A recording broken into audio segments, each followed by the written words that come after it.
Bom dia a todos. Então, vamos continuar com o nosso tema riscos químicos na terceira parte. Então, vamos abordar as características do nitrogênio líquido devido ao amplo uso que essa substância tem nos mais diversos laboratórios. Então, é uma substância que tem uma temperatura muito baixa, menos 196 graus Celsius, e é usada, né, com as mais diversas aplicações, na criogenia ou criopreservação de materiais biológicos, como sangue, células reprodutivas, medula óssea, órgãos para transplante, né, bactérias, vírus, e também congelamento e transporte de produtos alimentícios, e inclusive na crioterapia para a remoção de lesões.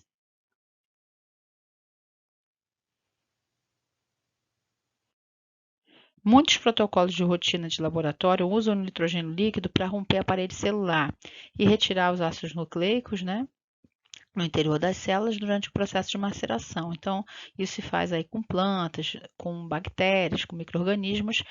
Como vocês estão vendo aí na imagem, né, é, o material é colocado aqui dentro desse grau, né, e vai se jogando o nitrogênio líquido nesse grau e macerando aí com pistilo. Isso é uma prática muito comum em diversos protocolos para extração de DNA.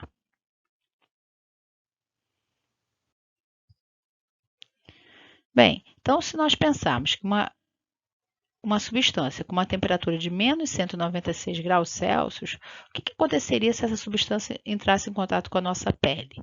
Ora, vai causar o congelamento da pele ou qualquer outra parte do corpo que entrar em contato. Então, as lesões podem ser muito graves. A gente tem na literatura, inclusive, de casos extremos que levaram à gangrena, que resulta na amputação do membro. Então, nessas imagens, vocês podem ver algumas queimaduras causadas aí com nitrogênio líquido. Então, vocês imaginem que são queimaduras muito sérias, né, gente? Muito graves. Então, pessoas que tiveram esse tipo de queimadura por não estarem usando os EPIs adequados para manipular essa substância. Então, são fotos aí, né, muito fortes, mas é o que acontece quando as pessoas trabalham sem tomar as devidas precauções.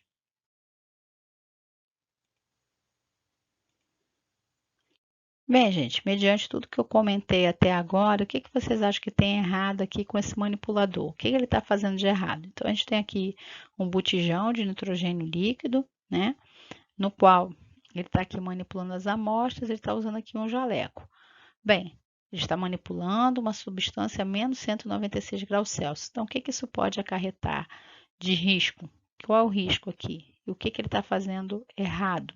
Bem, basta dizer que ele está aqui, gente, sem o protetor facial, tá? Então, vocês vejam, olhando aqui na direção, uma gota que seja é capaz de fazer esse jovem perder a visão, tá? Então, é uma temeridade a pessoa manipular nitrogênio líquido sem protetor facial e também, né, sem o uso das luvas criogênicas que são necessárias aqui nesse caso.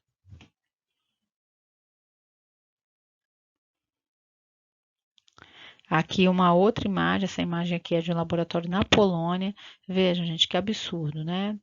Trabalhando aqui com essa substância numa temperatura tão baixa, sem o protetor facial, né? Então, uma simples gota, né, um simples erro aqui pode levar a pessoa perder a visão, tá? Ele tá aqui com o avental criogênico, tá com a luva, mas sem o protetor facial. Então, o risco a que essa pessoa está se submetendo é um risco muito grande, muito elevado.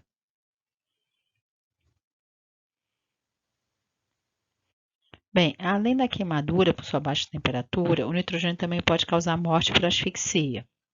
A atmosfera que nós respiramos é composta por 78% de nitrogênio, né, 20,94% de oxigênio e 0,04% de gás carbônico, e mais uma variedade de outros gases. E nós precisamos desses 20,94% de oxigênio para conseguirmos respirar. Ao ser liberado muito nitrogênio líquido em um ambiente, a passagem do estado líquido para a fase gasosa, o que aconteceria? Diminuiria a proporção de oxigênio no ar. E dependendo da gravidade da situação, as pessoas, quando começam a inalar esse nitrogênio, elas podem perder a consciência de forma rápida e acabar sendo um caso fatal. Bem, para exemplificar para vocês, eu trouxe um fato que não ocorreu no laboratório, mas só para dar ideia, né, do risco de asfixia que o nitrogênio pode levar. Ocorreu numa festa, a promoção de uma bebida, o que era para ser simplesmente uma ação de marketing quase se transformou numa tragédia. Foi numa cidade no interior do México, León, uma festa organizada por uma marca de uma bebida alcoólica, a Jägermeister, e resultou com 8 jovens hospitalizados e um entrou em coma, após os organizadores jogarem 4 barris de nitrogênio líquido na piscina, com a simples intenção, gente, de criar aquele efeito névoa, né? Jogaram lá sem ter conhecimento do que eles estavam manipulando, não tinham conhecimento das características do nitrogênio líquido. Vejam que coisa, né, simplesmente absurda. Bem, o que aconteceu? Se formou essa fumaça aqui, né? Esse fato ocorreu em 2013 e as pessoas que estavam ali na piscina e estavam naquele entorno começaram a passar mal, né? Não tinha mais oxigênio para respirar, o ar ficou saturado ali com né? Então, as pessoas estavam sendo retiradas aqui da piscina, algumas pessoas já inconscientes. Vocês viram que houve um caso, inclusive, mais grave, que a pessoa ficou em coma. Tá? Então, essa grande quantidade de nitrogênio derramado, ela gerou uma nuvem de gás com pouca quantidade de oxigênio.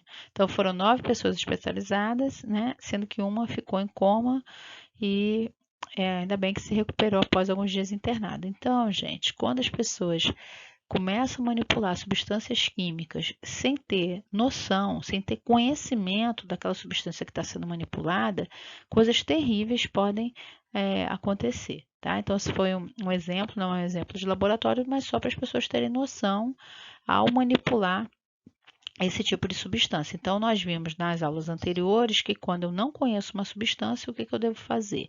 Procurar informações sobre essa substância aonde? Na FISP, Ficha Informativa sobre Produtos Químicos. Então, eu tenho que conhecer o risco da manipulação daquela substância. Inclusive, eu tenho que saber quais são os EPIs, Equipamentos de Proteção Individual, e quais são os EPCs, Equipamentos de Proteção Coletiva, que devem ser usados para manipular aquela substância. Bem, um outro risco é a ingestão dessa substância, né? Algo que parece assim inacreditável, mas que ocorre. E rompimento do estômago e das vias aéreas se é ingerido acidentalmente. Então, uma pequena quantidade de nitrogênio líquido, né, algo assim que a gente pode pensar em torno de 30 ml, irá gerar rapidamente vários litros de gás. Se o nitrogênio for ingerido, ocorre uma rápida expansão desse, né, e que vai causar o rompimento do estômago. Então, um caso clássico que nós temos foi o que aconteceu em 2012 com uma jovem de 18 anos. Ela estava lá num pub e ingeriu um drink contendo nitrogênio líquido. Então, isso era uma prática utilizada que as pessoas colocavam nitrogênio líquido na bebida para dar aquele efeito ali, né, daquela fumaça ali saindo, e as pessoas achavam interessante isso.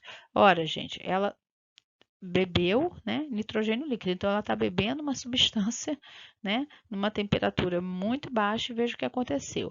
Então, essa sacada, né, entre aspas aqui de marketing, remetia aos drinks preparados com nitrogênio líquido misturados, né, como a gente viu daquela marca da Jägermeister. Então, a britânica teve o estômago perfurado e teve que ser retirado após a cirurgia, depois de tomar 2 nitro Jägermeister em uma boate em Lancaster, no noroeste do país. Então, tem aqui, né, a imagem, vocês vejam, né? Ela sobreviveu, tem a imagem dessa moça, né? E aqui a aparência que o drink se apresenta usando nitrogênio líquido. Então, é um absurdo, né, gente? Uma substância com um grau de periculosidade dessa natureza ser comercializado e ser tratado de uma forma, né, tão inconsequente, podendo trazer realmente danos e sequelas gravíssimas, quando não, né, a morte.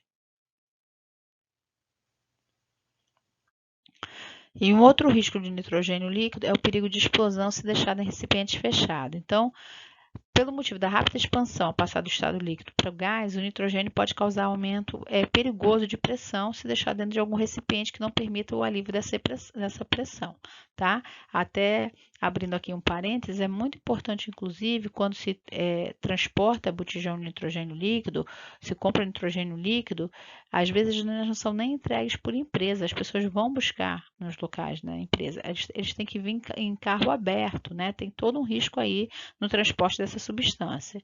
E um outro uso que está tendo agora do nitrogênio líquido, já há alguns anos, né? É o uso na gastronomia molecular. Então, na Alemanha, a gente já teve um relato de um chefe de cozinha que treinava, né, usando nitrogênio líquido para refrigerar alimentos. Ele acabou, num descuido, tendo uma explosão que acabou gerando amputação de uma das suas mãos. Né? Então, mais uma vez, se manipulando substâncias, né, fora de um ambiente laboratorial, com pessoas que não têm o conhecimento do risco daquela substância que está sendo manipulada. Houve a popularização na gastronomia molecular do uso do nitrogênio líquido com diversas finalidades, solidificar, cristalizar, congelar um alimento. Então, é possível fazer sorvete de sabores exóticos, como, por exemplo, sorvete de azeitona ou sorvete aí de cogumelo. Qual é o grande problema? Vejam, gente, as pessoas manipulam um produto de alta periculosidade sem ter conhecimento do que está sendo manipulado, sem ter conhecimento do risco. Então, vocês vejam aqui numa manipulação, a pessoa, né, sem luva, né, provavelmente sem nenhum EPI adequado, manipulando algo né, que apresenta alta periculosidade. Então, bem preocupante essa banalização do uso do nitrogênio nessas atividades. Então, a gente vê aqui, né, uma outra imagem também usada aí na gastronomia. Então, vocês veem aqui o efeito da fumaça, né, e a pessoa realmente sem nenhum tipo de EPI.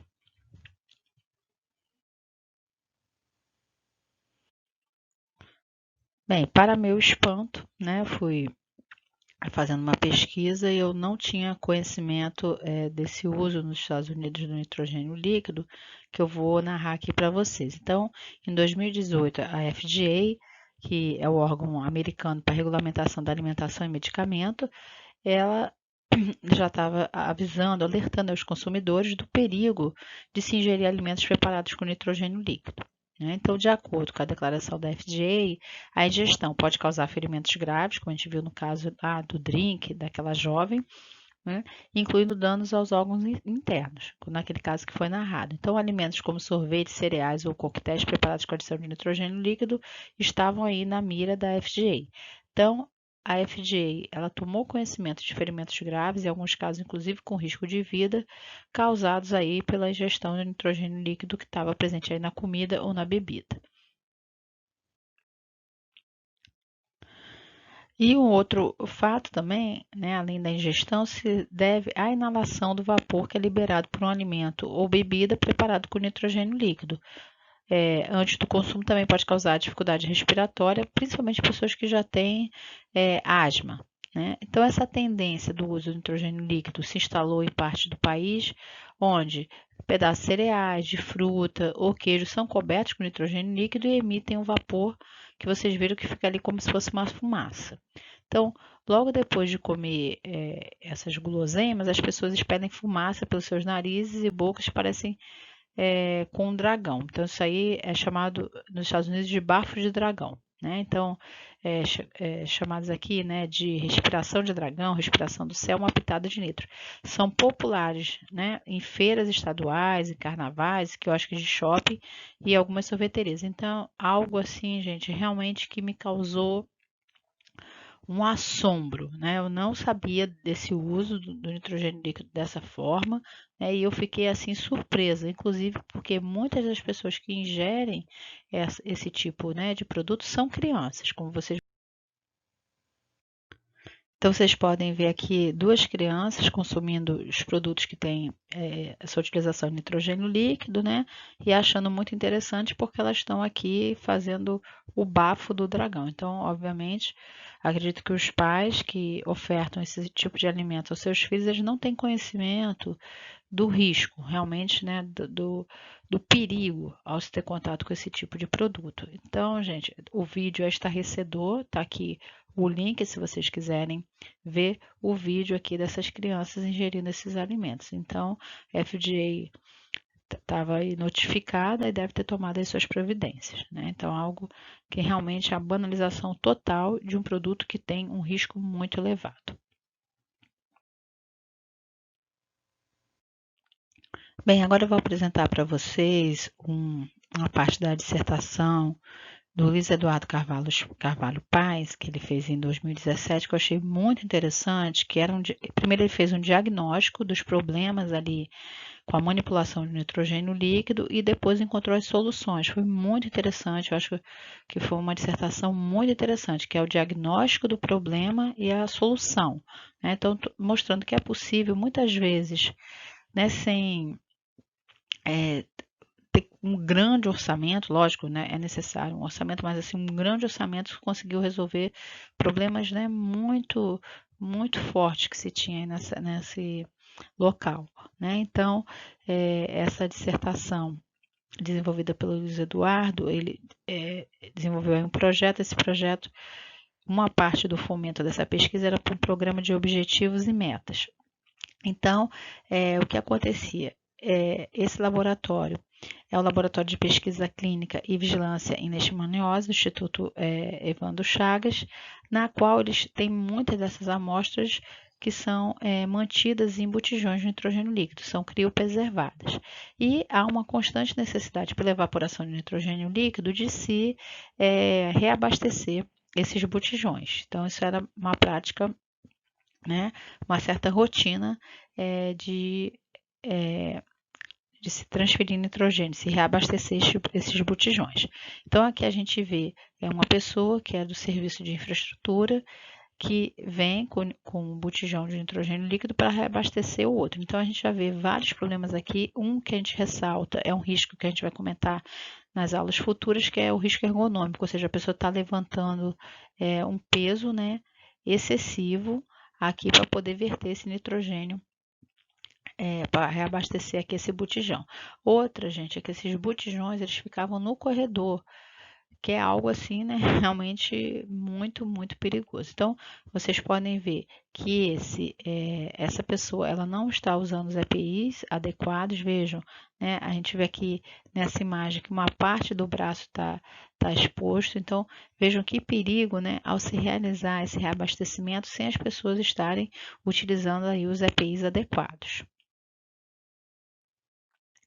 Nessa outra imagem, a gente consegue ver com mais detalhes aqui o braço, né, dessa pessoa totalmente exposta, apesar de, assim, da face, né, tá sendo aqui ocultada, a gente consegue perceber que a pessoa não está usando protetor facial, tá? E o que ocorre? No momento que esse nitrogênio líquido ele é vertido, se evapora muito rapidamente e vai formar aqui uma espessa neblina aqui nesse corredor. Então, vocês imaginem, além do manipulador não estar usando os EPIs de forma adequada, se uma pessoa estiver passando aqui pelo meio do caminho, por esse corredor, também está submetida ao risco. Então, é uma situação assim muito ruim que a gente via aqui nesse local. Tá? Então, aqui se tem uma imagem mais assim didática, digamos assim, que a gente consegue ver os corredores, né, lotados de botijões, a gente tem geladeira, tem freezer, então isso é muito comum, gente, em universidades, às vezes até instituições de pesquisa, que o corredor ele vira simplesmente uma expansão do laboratório, né? Porque o laboratório não cabe mais, as pessoas colocam aí esses materiais no corredor. Isso é algo terrível, porque o corredor, gente, ele é uma área de circulação. Vocês imaginem o seguinte, né? Que a gente tenha um incêndio no local como esse, que as pessoas tenham que se evadir rapidamente do local. Como é que passa aqui? Às vezes você tem a fumaça, né? Consegue tomar conta rapidamente desses locais, então vocês imaginem um risco. Então, algo reprovável a gente ter esses corredores utilizados como um apêndice de laboratório, certo? Então, aqui a gente está vendo uma outra manipuladora, tá? Tá aqui já com as luvas criogênicas, que eu vou comentar daqui a pouco, tá usando protetor facial, então de uma forma mais correta aqui essa manipulação. Tá? Então, quais seriam, né, os EPIs adequados para se manipular o nitrogênio líquido. Então, é o jaleco de manga comprida, né? A calça comprida, obviamente, né? Deixando claro que é uma calça íntegra, sem rasgos, o sapato fechado, as luvas criogênicas, né? O protetor facial e o avental criogênico. Aqui nessa situação, gente, o óculos de proteção não é suficiente. A gente tem que proteger todo o rosto, por isso a necessidade do protetor facial.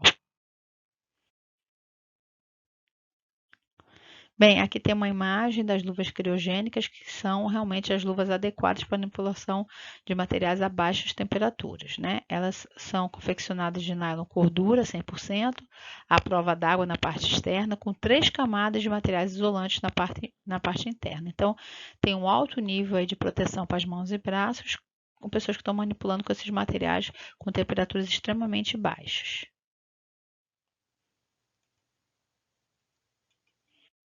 Bem, depois do diagnóstico feito aí pelo Luiz Eduardo, quais foram as melhoras? O que se conseguiu avançar em frente, né, a todos os problemas que foram relatados?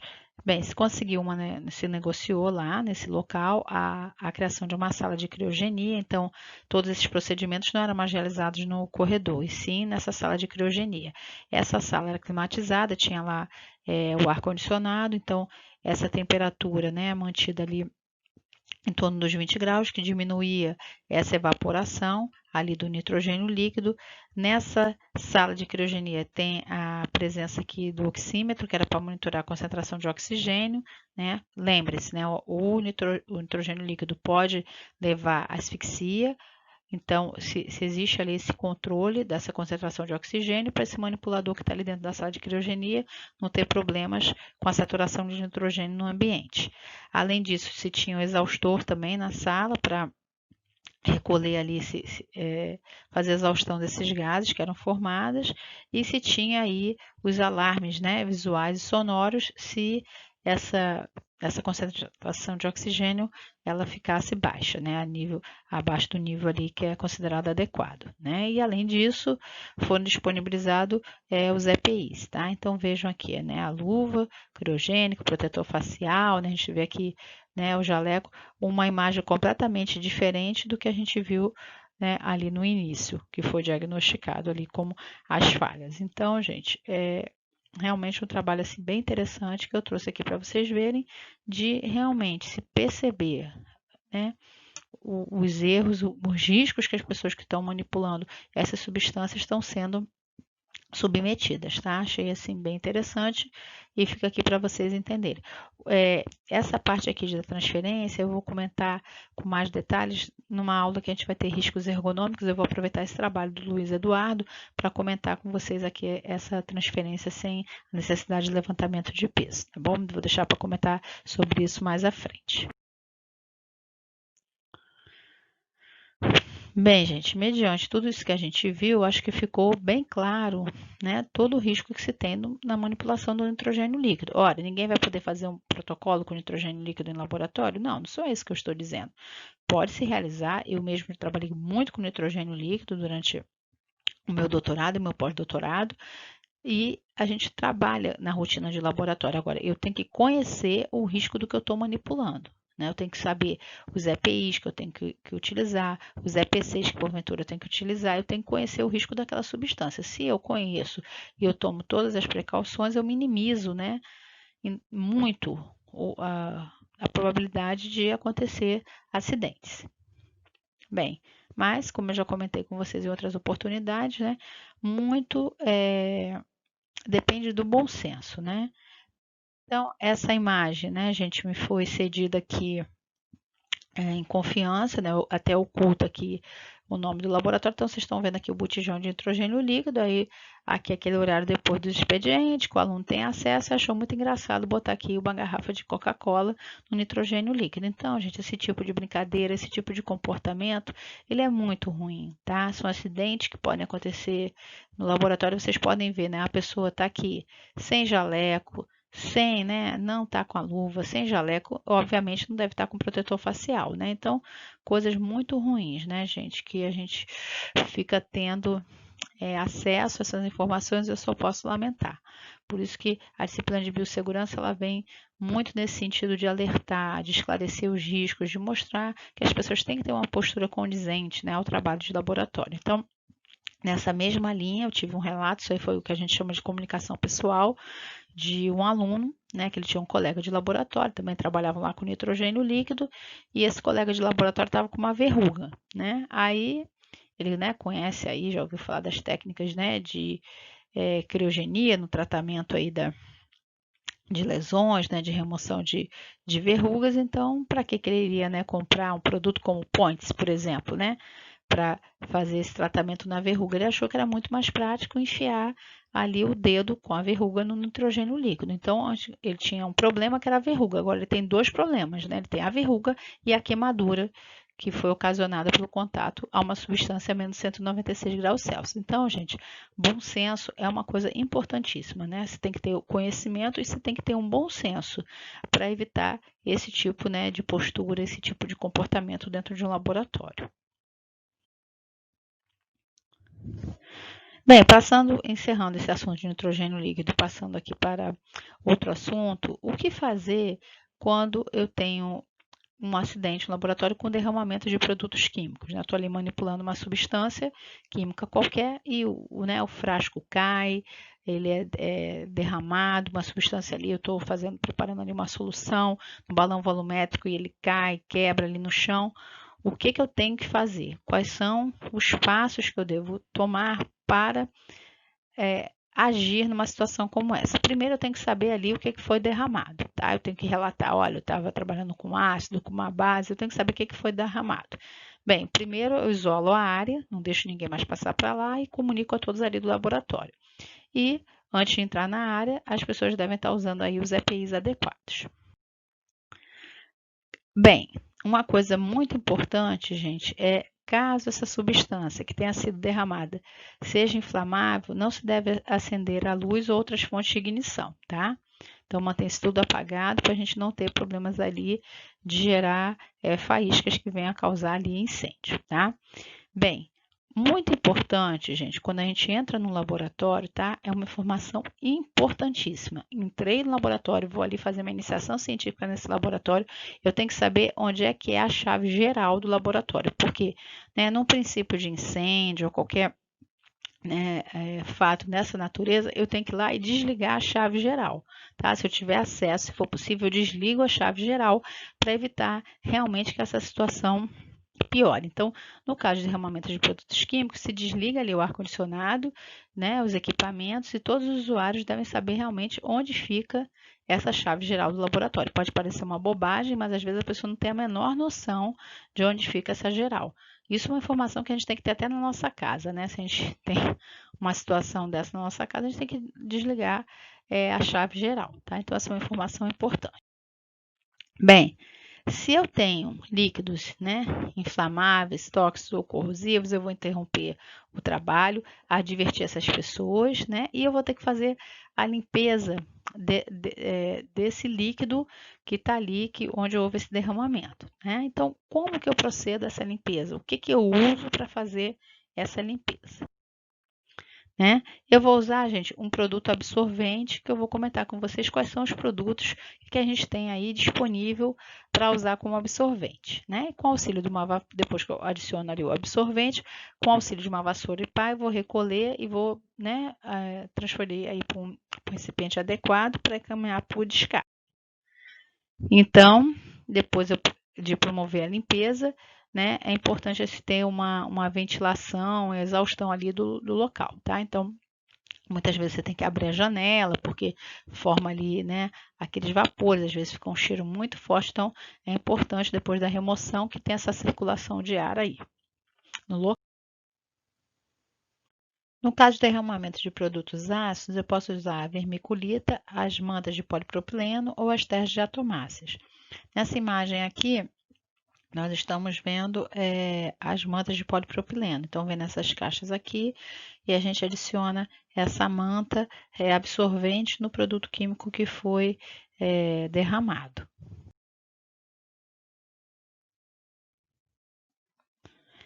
A vermiculita é o que eu acho assim mais acessível, tá? A vermiculita a gente encontra até em lojas que vendem produto para jardinagem, às vezes loja de material de construção, então o acesso é bem mais fácil e o preço também é bem mais convidativo, tá? Então a vermiculita, ela vem aqui, vende até em embalagens menores, né? Então é muito bom de ter esse material no laboratório.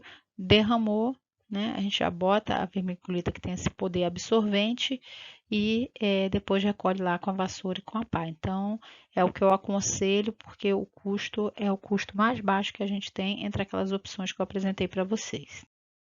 E as terras diatomáceas, que é um outro absorvente, é também chamado de terras diatomáceas ou de atomito, é uma rocha sedimentar que vai se formar pela carapaça de algas, né, e restos microscópios em mares, lagoas ou pântanos e tem uma propriedade muito interessante de absorver 4 vezes seu peso em água. Então, é um produto extremamente absorvente.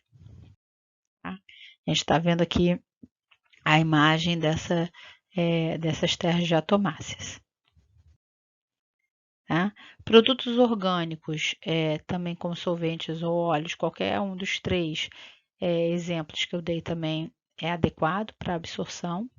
Tá? Mais uma vez chamando a atenção aqui que a vermiculita, ao meu ver, é o melhor custo-benefício. Tá?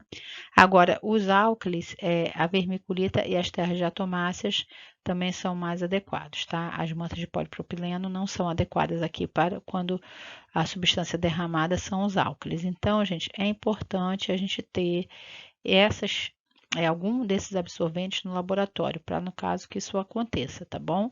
Então, é importante saber onde está, para saber o que, que se faz nessas situações de emergência, para as pessoas não ficarem ali, às vezes, atordoadas sem saber o que fazer, tá? É algo relativamente simples e a gente pode ter isso lá, né, no recipiente, dentro lá do laboratório de pesquisa, a gente tem realmente uma caixa plástica, tá? Que a gente colocou a vermiculita lá dentro, ele já tem até uma pazinha, né? A gente espera não ter que usar, né? Não usar com frequência, mas ele tem que estar presente no laboratório, tá ok? Aqui é uma imagem, né? A gente está vendo aqui ó, o produto químico, né? Que houve o derramamento, então a pessoa está fazendo aqui uma contenção e vai jogar aqui o absorvente. Vejam, tá, gente? A pessoa está usando todos os EPIs, né? Tá aqui com a máscara, com o jaleco, com a luva, né? Você vê o laboratório ali já tá vazio e só a pessoa que vai fazer realmente esse procedimento que está dentro do laboratório. Então, é importante, né? Todo mundo ter o treinamento, saber o que fazer numa situação como essa. Não poderia, né, a gente deixar de comentar sobre a solução sulfocrômica, que foi algo muito utilizado décadas atrás para limpeza de vidraria. Eu, durante minha iniciação científica, trabalhei muito com solução sulfocrômica, né, o que é algo assim realmente bem preocupante. Uma solução ácida muito utilizada em laboratórios químicos para limpeza de vidraria e que tem na sua composição de cromato de potássio e ácido sulfúrico concentrado, né? Então, em relação ao ácido sulfúrico concentrado, eu não preciso nem dizer os riscos de manipular uma substância como ácido sulfúrico, né? Mas o cromo hexavalente é um produto carcinogênico, já está comprovado como carcinogênico. Vejam só. Então, para uma limpeza de vidraria se utilizava uma substância com alta periculosidade, tá? Então, é um produto de alta periculosidade e seu uso ele foi abolido nas rotinas de laboratório e hoje em dia existem várias alternativas. A que eu acho mais interessante é a solução de potássio alcoólica. Então, gente, muitas vezes as vidrarias de laboratório elas ficam assim, né, esbranquiçadas. Estão vendo assim essa característica esbranquiçada. E só a lavagem com água e sabão não é capaz de remover essas sujidades. Para isso se faz o que a gente chama dessa limpeza das vidrarias, esse tratamento das vidrarias. Então, durante muitos anos se utilizou essa solução sulfocrômica, ela fica com uma cor alaranjada extremamente forte e era uma temeridade, tá? A gente fazia, na época de iniciação científica, a gente fazia balões ali de 5 litros de solução sulfocrômica. Então vejam que absurdo, né? A gente usar uma substância com tanta periculosidade para algo como limpeza de vidraria. Então, ressaltando que ela não deve ser utilizada aí para limpeza, tá? Então, como eu comentei, o cromo é presente na solução comprovadamente carcinogênico, tá? E pode se acumular no meio ambiente. Então, um detalhe, né? Além disso aí, né, gente, há décadas atrás, né, lá na minha iniciação científica, além da gente preparar uma substância com ácido sulfúrico concentrado e com cromo hexavalente, o que que a gente ainda fazia? Limpava ali a vidraria, né? Passava ali e, obviamente, depois do tempo ali que ela estava agindo, o que que a gente fazia? Descartava pia abaixo. Então, ainda existia um risco aí ambiental muito grande, tá? Então, o que a gente tem na literatura para substituir a solução sulfocrômica é a solução sulfonítrica ou a solução de potássio alcoólica, ou solução alcoólica de hidróxido de potássio, que é a que eu acho mais interessante, tá? Que é 5 gramas de KOH e 100 ml de etanol. No entanto, uma diferença que a gente tem da sulfocrômica é que a gente não pode deixar agir por muito tempo, tá? Então, no máximo ali 10 minutos, tá bom? Então, gente, a gente tem soluções muito mais amigáveis, ninguém precisa se submeter a um risco tão grande de trabalhar com uma solução tão perigosa, tendo alternativas que, né, que vão solucionar o problema da mesma forma, tá? Então, isso é muito comum até em provas para concurso e tudo, tem sempre essa perguntinha clássica, né? Da solução sulfocrômica. Então, algo que realmente foi abolido é considerado assim uma temeridade nos dias atuais, tá? Bem, gente, e aqui eu quero deixar a fonte aqui do trabalho do Luiz Eduardo, que eu achei bem interessante, que eu usei aqui para exemplificar para vocês, né, no contexto dos riscos aí da manipulação do nitrogênio líquido. Aqui eu recomendo que vocês vejam esse videozinho no YouTube que eu achei muito interessante, que foi elaborado por uns estudantes, que eu achei bem interessante, que mostra que muitas vezes as pessoas não levam a sério aí, né, o uso dos EPIs, o uso dos EPCs. Então, eu achei muito interessante esse vídeo elaborado ali pelos estudantes. Tá? Então, se vocês puderem aí, dêem uma olhadinha.